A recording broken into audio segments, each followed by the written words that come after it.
तपाईँ चौथोचोटि यो मुलुकमा किन प्रधानमन्त्री बन्नु? पत्रकारको यो प्रश्नको लागि सलाम छ होइन।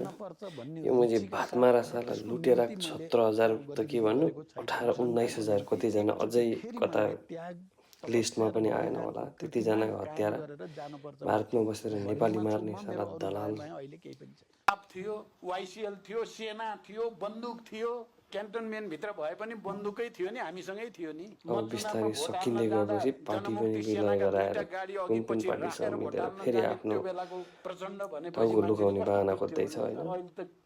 के भन्नुहुन्छ यस्ता हत्यारालाई? यो प्रचण्ड मात्र होइन, यसले देश सखाप पारेको यो अर्को हत्यारा छ यहाँ फेरि। जिम्मा दिन खोजेका थिए काङ्ग्रेसका नेताले। नपुसक भन्छ जस्तो लाग्यो। न छोराछोरी छ, न केही छ, न केहीको माया छ। 2 दिन 3 दिनमै 70-80 जना स्कुल जाने विद्यार्थीहरू, कलेज जाने विद्यार्थीहरू मारेर नरसंहार गरेर सकाए। अझै फेरि उही आडम्बर लिएर आइरहेको छ। चुनाव जित्छ अरे बालेनलाई चुनावै नलड्नु भनिसक्यो।